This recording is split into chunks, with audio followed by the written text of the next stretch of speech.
In 2009, unusually powerful flares are happening in the Sun's atmosphere. This is noticed by Dr. Helmsley, who travels to India to discuss things with astrophysicist Tsunami. Together they visit a copper mine, where they use an elevator that takes them 11,000 feet underground. In the mine's lab, Satnam shows Helmsley that the current solar flares are the biggest in history and are causing the Earth's core to heat up, which he proves by opening a tank full of boiling groundwater. Fearing a global catastrophe, Helmsley rushes back to the USA to interrupt an important gala and reports the issue to Anheuser, the head of the presidential administration. 6 months later in 2010, US President Wilson tells the G8 summit about the upcoming end of the world. The information doesn't reach the general public, but the most powerful people in the world start making plans. In the Tibetan Valley, they start building large ark ships for the elite chosen ones, but they tell the locals that they're building a dam. They relocate anyone that can't work and only people with certain skills are allowed to stay. In 2011, the ark tickets are being sold to the elite for €1 billion each. In the Louvre, Wilson's daughter Laura meets with the museum director to replace the Mona Lisa with a fake one and protect it from fanatics. In 2012, the general public still doesn't know the truth, but newscasts begin talking about the Mayan calendar and how many people believe the end of the world is coming, to the point where they're self-deleting in groups. Cracks are appearing on the streets of California, but nobody takes them seriously, blaming them on a mini-quake. At the harbor, the passengers of a cruise are alarmed when the ship sinks a bit in the water. Later in the evening, Laura is called by the director of the Louvre, who informs her they've been lied to about the reason they moved the art and that he'll appear at a press conference to tell everyone the truth. Before he can say more, his car suddenly blows up and kills him. In the White House, Helmsley and Anheuser inform Wilson that their calculations were wrong and that the end of the world is coming faster than they expected. They're interrupted by Laura, who wants to know why the organization she works for is a sham. Wilson has no choice but to tell her the truth. Meanwhile, Jackson takes his kids on a family trip to Yellowstone. They're surprised to see a bunch of helicopters flying by and that the lake area has been fenced, but they ignore the warning signs and just climb over it. When they reach the lake, they're shocked to discover it's dried out and there are dead animals around it. While a weird man called Charlie secretly watches them from the forest, the military arrives and takes the family away to their base.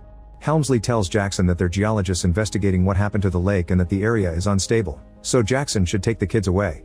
After the family leaves, Helmsley calls Satnam, who informs him he had to seal off the mine and he's been receiving similar data from other countries. The Earth's crust has begun destabilizing, so evacuation must get started. Jackson and his children go to a camping area only to be cornered by Charlie, who wants to know what the scientists say and laughs at the answer as if he knew it was a lie. In the evening, Jackson notices Charlie is broadcasting from his van and listens to his radio show, during which he talks about the upcoming apocalypse. Jackson decides to approach Charlie for more details, and Charlie shows him a silly animation about the Mayan prophecy. When Jackson stays skeptical that such a big secret could be kept, Charlie explains that anyone who tried telling the public the truth died, which he proves with a bunch of newspaper articles. Jackson notices that a professor he used to work with died 2 months ago, and Charlie says that this professor sent him a map with the location of government spaceships. Finding the idea ridiculous, Jackson returns to his tent. The next morning, the earthquakes in California get worse and a huge crack on the ground causes a supermarket to split in two. Thankfully nobody gets hurt, but Jackson's ex-wife Kate calls him to ask him to bring the kids home immediately. In the meantime, Anheuser informs Wilson that only 4 arks were finished, meaning it won't be possible to save enough people. In a meeting with the heads of all states, Helmsley shares a report and explains they only have 2 or 3 days left, so Wilson announces they're starting an evacuation plan. After dropping the kids at Kate's, Jackson gets a call from his boss, a Russian oligarch called Karpov. He's secretly preparing for the evacuation, so he orders Jackson to bring his twin sons to the airport. One of the boys tells Jackson that he'll die soon while he gets to escape on a big ship right before another mini-quake hits the area. Thinking Charlie may have been right after all, Jackson rents a plane and rushes back to pick up his family. At that moment, a more powerful earthquake hits California, and this time houses begin crumbling down. Jackson arrives just in time to pick up his kids, Kate, and her new boyfriend Gordon. As houses collapse all around them, the streets also begin breaking down, so Jackson has to drive like crazy to avoid falling into a pit. Soon other people try to escape too and the streets get crowded, causing Jackson to drive through front yards and trees until the car jumps off a ground platform. Downtown, bridges and skyscrapers are breaking down too, causing thousands of deaths. After lots of driving, the group finally makes it to the airport, only to discover the pilot is dead. Gordon has taken a few flying lessons but has no experience, so he nervously tries his best and manages to fly the family off right before the airport is destroyed too. Soon most of Los Angeles has gone down and the sea is starting to cover all the cities on the coast. Moments later, the family stops at Yellowstone to find Charlie and his map, but Charlie isn't in the van because he's waiting for the end on top of a mountain. Jackson drives the van all the way to the mountain to find Charlie, only to watch tons of birds fly by and the hills start to sink down. While Jackson goes away in the van, Charlie stays to keep on broadcasting as a volcano erupts and blows up the area. Volcanic rocks begin raining down, killing Charlie and hitting the back of the van. Thankfully Jackson drives fast enough to jump over a crack on the ground and reaches the airport just in time. He still needs to find the map in the van though, taking so long that the ground keeps on cracking and the van falls. Thinking Jackson's dead, Gordon prepares the plane to take off, but suddenly Jackson climbs out of the van at the last second and runs to grab Kate's hand. Once he's safe, the plane finally takes off and leaves the area before they're reached by the eruption.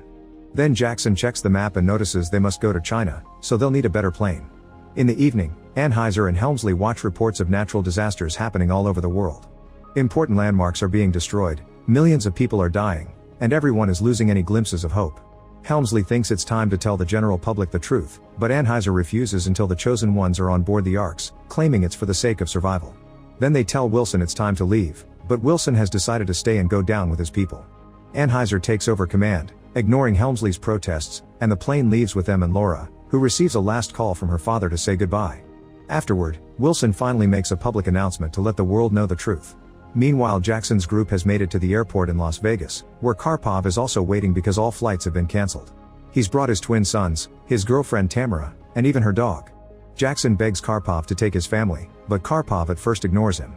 However, when his pilot Sasha finally finds a plane they can use, he explains he'll need a co-pilot, and Jackson's family offers Gordon. Karpov accepts to take them all and they run to get aboard a huge plane that is carrying cars. Air traffic control tells them they don't have permission to fly, but Sasha and Gordon work together and manage to take off, dodging a bunch of crumbling buildings and only hitting the top of a tower before they head for China.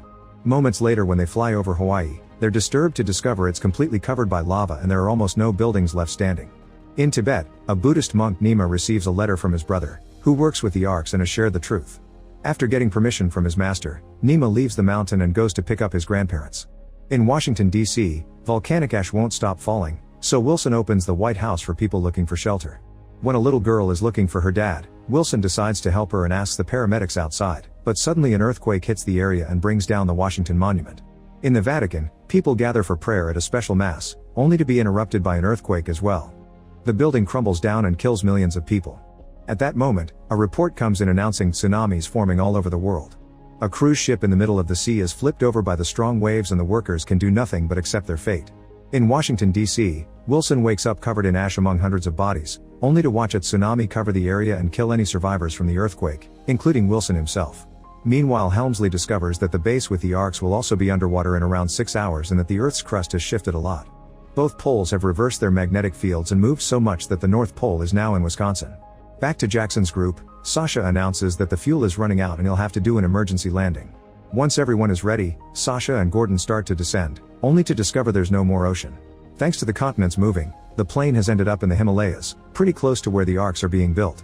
Soon the plane loses its engines and flies too low, causing it to shake. Landing will be very difficult, so Sasha asks everyone to get into a car and exit through the cargo area. At first Gordon helps Sasha, but the pilot tells Gordon to join the others. The families go out together in a car that lands safely thanks to the snow, but all the other vehicles fly out and crash. Sasha manages to land the plane, but unfortunately it slides on ice and falls off a cliff, instantly exploding and killing Sasha. At that moment, Chinese cargo helicopters fly by as they carry animals to the arks. Some officers notice the families and land to rescue them, however they only accept those who have tickets. Karpov leaves with his kids and the dog but doesn't take Tamara with him because he knows she cheated on him with Sasha. In fact, he's happy the pilot is dead. The group wanders around for a while until they see a truck pass by, so Jackson throws a rock at it to make it stop. The driver turns out to be Nima, who agrees to pick them up. Meanwhile, Helmsley's group also arrives in the area and notices lots of important people, like the Queen and her dogs. Only 4 arks were finished, but the third one got damaged by the earthquakes, and lots of people like Karpov aren't allowed to board yet. Helmsley and Laura are disgusted to realize that among the important scientists there are lots of rich people with no skills, yet not a single ark worker was given a ticket.